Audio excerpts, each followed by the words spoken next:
क्या पूरा आप लोगों के संज्ञान में आया है मामला और क्या आप लोगों ने? देखिए, सम्राट मिहिर भोजी के सम्मान में पंचायत का आयोजन किया गया था, जिस पंचायत को परमिशन नहीं दी गई। हालांकि मैंने कहा ना कि कानून विपक्ष के लिए ही है, सरकार के लोग अगर कुछ करते तो परमिशन की जरूरत नहीं होती। मैंने तो चुनाव के समय में बड़ी बड़ी पंचायतें होती देखी हैं, आचार संहिता लगी हुई थी, लेकिन नहीं हुई पंचायत। और हमारे पार्टी के राष्ट्रीय महासचिव हैं भाई रविंद्र कुमार भाटी जी, जो हमारा बहुत बड़ा फेस है, हमारे बड़े नेता हैं, उनको पुलिस ने सरकार के इशारे पर जेल में बंद कर दिया, उनको और उनके साथियों को, जिसमें उनके 2 दर्जन से ज़्यादा साथी हैं।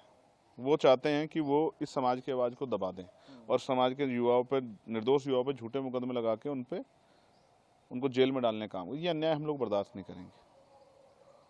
हम लोग 1-2 दिन जो है लीगली वो कर रहे हैं, और अगर उसके बाद हमें लगा सरकार जुल्म कर रही है हमारे भाइयों पे, तो हम लोग आज़ाद समाज पार्टी इसके खिलाफ आंदोलन करेगी। अपने भाइयों पे जो झूठे मुकदमे, अगर वो मुकदमे सरकार ने वापस नहीं लिए, जो गुजर समाज के हमारे भाई हैं जिन पर मुकदमे किए गए मेरठ में, वापस नहीं लिए, और हमारे नेताओं को और तमाम जो गुजर समाज के नौजवानों को पकड़ा गया, अगर उनको नहीं छोड़ा गया, तो एक बड़ा आंदोलन हम लोग गएंगे। और मैं बहुत जल्द उनसे मिलने के लिए जाऊँगा मेरठ में, मेरठ जेल में उनसे मिलने जाऊँगा, पहुँचूँगा, उनके साथ तकलीफ़ों को सुनूँगा, और अगर सरकार जो है इस तरह का जुल्म करेगी तो फिर जवाब देंगे, उसका आंदोलन करके जवाब देंगे। चंद्रशेखर जी, 23 महीने बाद समाजवादी के जो नेता हैं आजम खान, वो जेल से रिहा हुए हैं, कैसे देखते हैं, क्या कहें पहली प्रतिक्रिया? देखिए, सबसे पहले तो बड़ा अच्छा दिन है। मैं माननीय न्यायपालिका को जो है बहुत धन्यवाद दूंगा, और एक ही लाइन से पहले उनके लिए मंगल कामनाएं करूंगा, अच्छे स्वास्थ्य की और दीर्घायु होने की। जो जेल में रहता है उसी को जेल का एहसास होता है। मैंने 16 महीने जेल में बिताए हैं, और किस तरह का, जब आप सरकार के खिलाफ जेल में हो, जब सरकार आपके खिलाफ हो, तब किस तरह की परेशानियों का सामना आपको करना पड़ता है, ये भी किसी छिपा हुआ नहीं। तो जिस तरह मैं 16 महीने जेल में रहा सरकार के खिलाफ लड़ाई लड़ते हुए, उसी तरह से आजम साहब जो हैं, क्योंकि उन्होंने सरकार के खिलाफ लड़ाई लड़ी, और उनका एक बड़ा अपराध जो मुझे नज़र आता है वो ये है, हालांकि मुकदमे तो उनके ऊपर बहुत सारे हुए हैं, कि उन्होंने यूनिवर्सिटी बनाई है। अगर वो यूनिवर्सिटी नहीं बनाते तो शायद इतनी बड़ी कार्रवाई उनके खिलाफ नहीं होती। आप ये देखो, एक यूनिवर्सिटी यहाँ सहारनपुर में थी ग्लोकल, उसको बनाने वालों का क्या हाल हुआ, और एक थी ये मौलाना अली जौहर, इसको बनाने वालों का। अगर राजनीति कहीं और नहीं चलती तो फिर वो जाके चलती है एएमयू में। ये किसी से उत्तर प्रदेश के अंदर छिपावा नहीं। तो बड़े कष्ट का समय उन्होंने काटा, 23 महीने जेल में रहे, लगभग 2 साल। बहुत सारे ऐसे भी लोग हैं जो अभी जेलों में हैं, दिल्ली में बहुत सारे, उम्र खाली से लेकर सब लोग जेल में हैं। तो ये जो समय था, उनकी पत्नी ने जेल, बीमार होते जेल काटी, उनके बेटे ने जेल काटी, बड़े तकलीफ का समय था। उनसे मेरे राजनीतिक रिश्ते नहीं, पारिवारिक रिश्ते हैं। वो हमेशा मेरे दुख में, सुख में, मेरी लड़ाई में उन्होंने साथ दिया, और मैं भी लगातार जेल में, चाहे अब्दुल्ला से मिला हूँ या आजम साहब से मिला हूँ, या उनके घर परिवार में जो है उनकी जो पत्नी है तंजीम फातिमा जी, उनसे जो है मेरी मुलाकात हुई। और जिस तरह उन्होंने मुझसे दर्द बयां किया था, और उन्होंने मुझसे कुछ नहीं, बस यही कहा कि आप कोशिश कीजिए, प्रार्थना भी कीजिए, और पार्लियामेंट में भी कोशिश कीजिए कि आवाज़ उठे। तो मैंने पार्लियामेंट में हमेशा, जब भी अवसर आया, तो मैंने आजम साहब को जो झूठे मुकदमे लगा के जेल में डाला गया, ये आवाज़ उठाई, और मीडिया के माध्यम से भी, प्रोटेस्ट में भी अपनी बात को रखा। तो आज मैं बड़ा अपने आप को खुशी के पल महसूस कर रहा हूँ कि एक हमारे साथी जो बड़े सीनियर नेता हैं उत्तर प्रदेश के, आज वो जेल से बाहर आ गए और अपने परिवार के बीच में पहुँचे हैं। और जेल, कोई कुछ भी कहता रहे, जेल जेल होती है, और जेल आपको बहुत कुछ देती है, आपसे बहुत कुछ लेती है। सबसे बड़ा तो समय है जो आपको वापस नहीं मिलेगा। इस बीच में कितने ऐसे लोग होंगे जो उनसे जुड़े हुए, जिनके साथ तकलीफ़ें हुई होंगी, कुछ लोग की जान गई होगी, बहुत सारी खुशियाँ होंगी, लेकिन वो अपने परिवार से दूर थे। कहीं ईद भी बिना उसके बीती होंगी, कहीं और भी आयोजन बिना उसके हुए होंगे। तो उस परिवार के लिए एक अच्छा दिन है। मैं उस परिवार को मुबारकबाद पेश करता हूँ, और माननीय न्यायपालिका का बहुत बहुत धन्यवाद करता हूँ। अच्छा, इसी बीच अटकलें कई सारी लगाई जा रही थी, कई बात चल रही थी कि वो बसपा में जा सकते हैं, बल्कि वो उनके भी जब बाहर आए तो उन्होंने कहा कि मैं इस बारे में कुछ नहीं कहूँगा, और शायद ये आप मीडिया के लोग ही लगा रहे थे भाई, इसमें मैं क्या कह सकता हूँ। ये तो सूत्रों का जो काम है ये मीडिया के हवाले से है, और मीडिया चाहे किसी को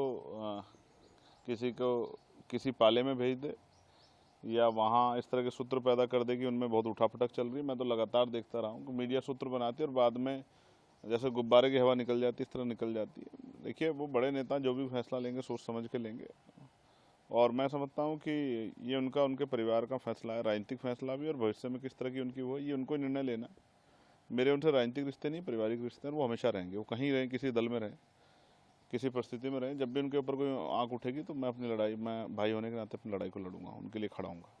अखिलेश यादव जी कह रहे हैं कि मैं जो है अदालत का भी शुक्रिया अदा करता हूं और भाजपा को कहना चाहता हूं कि आगे से कोई झूठा मुकदमा दर्ज नहीं किया जाए और ये अन्याय होगा।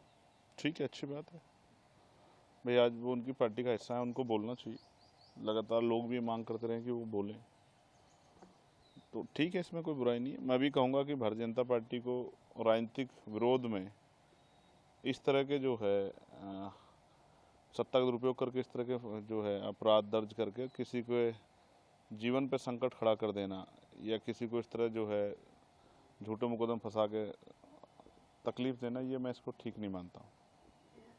उत्तर प्रदेश में जातिगत, आप एक बड़े चेहरा हैं, अब उस हिसाब से देखा जाए तो जातिगत भेदभाव को ख़त्म करने के लिए इलाहाबाद हाई कोर्ट ने एक आदेश दिया था, जिसका जो है मुख्य सचिव ने ये एक निर्देश जारी किया है कि अब जो है जाति का उल्लेख नहीं किया जाएगा सार्वजनिक स्थानों पर। कैसी, तो आपको क्या लगता है, क्या ये समाधान है कि कोई ऑर्डर निकाल दिया जाए किसी के स्टेट में कि जाति का यूज नहीं करना है, जाति लिखी नहीं जाएगी, और वो भी उस स्टेट में, और वो भी उस पार्टी की सरकार जो अगर मंत्री बनाती है तो उसके बड़े बड़े बैनर लगवाती है कि हमने इस जाति का के इतने मंत्री बनाए, इस जाति के इतने विधायक बनाए, इस जाति के इतने सांसद बनाए। जो जातीय सभा कराती हो, जिसके ऊपर जातीय अहंकार हावी हो, जो ट्रांसफ़र में, पोस्टिंग में, नियुक्ति में, अभी बांदा कृषि विद्यालय इसका उदाहरण है, 15 भर्ती होती तो 11 परिवार के लोग लग जाते हैं। लखीमपुर खीरी इसका उदाहरण है। तो और भी ऐसे बहुत सारे उदाहरण हैं जहां कार्यवाहक डीजीपी तब तक रहता है जब तक जो है अपने चहीते नहीं आ जाते।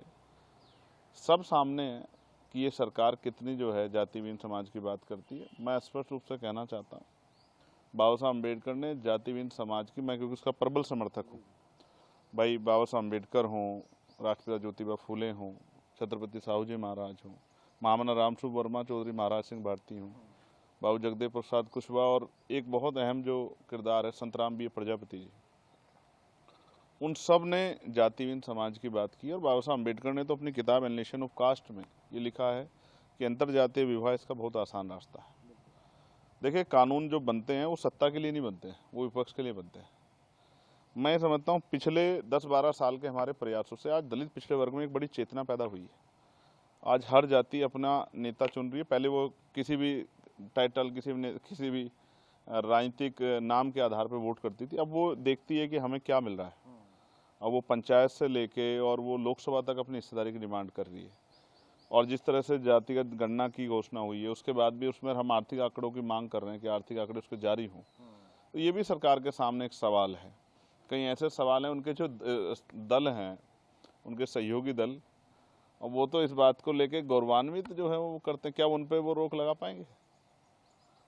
हालांकि मैं फिर स्पष्ट कर रहा हूँ, मैं इसका प्रबल समर्थक हूँ और मैं चाहता हूँ, और मैं इसका एक अच्छा वो भी देता हूँ सजेशन कि कैसे हो सकता है, क्योंकि ये राष्ट्रीय समस्या है, तो इसको केंद्र को इस पे कानून बनाना चाहिए और माननीय सर्वोच्च न्यायालय को इसको लागू कराने के लिए सख्ती दिखानी चाहिए। और उसका सबसे अच्छा वो होगा कि सरनेम हटा दिया जाए, तो जो जाति का प्रिविलेज मिलता है वो मुझे लगता है बड़े पैमाने पे कम होगा, जब आपको पता ही नहीं होगा। क्योंकि आज तो आप नाम के पीछे लगाते हैं और उस टाइटल से पता लगता है कि आप किस जाति, कुछ बताने की जरूरत ही नहीं है। मैं आपको कई ऐसे नाम बता दूंगा जिनसे आपको, जैसे ओम प्रकाश राजभर है, उन्होंने अपने नाम के पीछे लगाया। संजय निषाद जी हैं, सोम प्रसाद मौर्य हैं, केशव प्रसाद मौर्य हैं। तो आप देखो कितने ही वो हैं। और कुछ तो लोग संत हो गए हैं, वो फिर भी जो है अपने नाम को जो है अपनी जाति से गौरवान्वित महसूस कराते हैं। तो इसलिए इसका जो शानदार सोल्यूशन है मैं बता रहा हूँ वो ये कि सरनेम हटा दी जाए। क्योंकि एक रिसर्च हुआ था कि जब बिना सरनेम के इंटरव्यू कराया गया तो बहुत बड़े पैमाने पे कमजोर वर्ग के लोगों को मौका मिला। जब मन में उस तरह के भाव नहीं होंगे और न्याय पारदर्शी रूप से होगा तो मुझे लगता है तो चीज़ें आसान हो जाएगी, बहुत सारे लोगों के आगे बढ़ने के रास्ते खुलेंगे। इसलिए मेरा ये मानना है कि जो चेतना बनी है दलित पिछड़े वर्ग के लोगों में, अपने नेतृत्व की, अपनी हिस्सेदारी की, और रोज जो अखबारों में छपता है कि इस जाति के लोगों पर अन्याय अत्याचार हुआ, पहले तो वो एक जैसे शेड्यूल कास्ट में भी बहुत सारी जातियाँ हैं, तो ऐसा लगता है जैसे कहीं कोई एट्रोसिटी हुई तो इस जाति पे, उस जाति, अब तो सोशल मीडिया और तमाम चीज़ों से पता लग जाता है, तो लोगों में गुस्सा पैदा होता है कि सरकार में हमारे लोग पे अत्याचार हो रहा है, कोई सुनने वाला नहीं है। जैसे मैं इसका एक उदाहरण बताता हूँ, वो प्रदीप पटेल को मार दिया वहाँ उसमें मिर्जापुर में। तो जब प्रदीप पटेल को मारा गया तो 42 जो एमएलए हैं उत्तर प्रदेश के अंदर, 3 कैबिनेट जो मिनिस्टर हैं, एक सेंट्रल मिनिस्टर, उनके ऊपर सवाल खड़ा हुआ कि भाई हमारे इतने नेता हैं, 42 विधायक हैं, 3 मिनिस्टर हैं कैबिनेट के, एक सेंट्रल मिनिस्टर, तो भी हमारे लोगों को मारा जा रहा है। तो ये जो सवाल पैदा होता है ना, इस सवाल से बचने के लिए शायद किया जा रहा है। इसका आसान तरीका वही है, सरनेम हटाए जाए और सब लोग अपने नाम के पीछे भारतीय लिखें, या जो भी टाइटल माननीय सर्वोच्च न्यायालय तय कर दें, हम लोग उसके साथ खड़े हैं। लेकिन जातीय गौरव से भरी हुई सरकारें शायद ये ऐसा नहीं कर सकती। जब मैं इस बात कहूँगा तो मुझसे पहले से कहेंगे कि इसकी शुरुआत चंद्रशेखर करनी चाहिए, अपने लोगों को समझाना चाहिए। तो मैं कह रहा हूँ, मैं कह दूँगा अपने लोगों को, लेकिन आप सोचो ये वाली जमात नहीं लिखेगी और आपकी जमात लिखेगी, तो ये तो भी तो कंफर्म हो जाएगा, तभी तो स्पष्ट हो जाएगा कि ये कौन लोग हैं। तो ये तो तब कानून बनेगा और सबको हटाना पड़ेगा, तब जाके इससे जो है फायदा होगा। और दूसरा, एनलेशन ऑफ कास्ट में जो बाबा साहब अम्बेडकर ने अपील की है, अंतरजातीय विवाह, आज भी इस देश में क्या अंतरजातीय विवाह करने में मारा नहीं जाता है?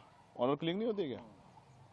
मेरे तो अभी का याद है, मैं वहाँ गया था गोरखपुर में ही, एक अनीस नाम के, जो कन्नौजा नाम के एक वो थे लेखपाल, जिनकी हत्या हुई थी सार्वजनिक रूप से। उन्होंने एक अपर कास्ट की लड़की शादी कर ली थी, तो सार्वजनिक रूप से उस परिवार ने हत्या की। ये तो हमारे सामने है। अभी ऐसी स्थिति नहीं बनी है। अभी सामाजिक गैर बराबरी बहुत है, आर्थिक गैर बराबरी बहुत है, और राजनीति में बहुत सारे लोगों का प्रतिनिधित्व तो बहुत पीछे है। तो सरकार क्या छिपाना चाहती है, क्या दिखाना चाहती है, इसके बारे में सरकार बेटर जानती है। अभी मेरठ के अंदर एक बोर्ड को लगाने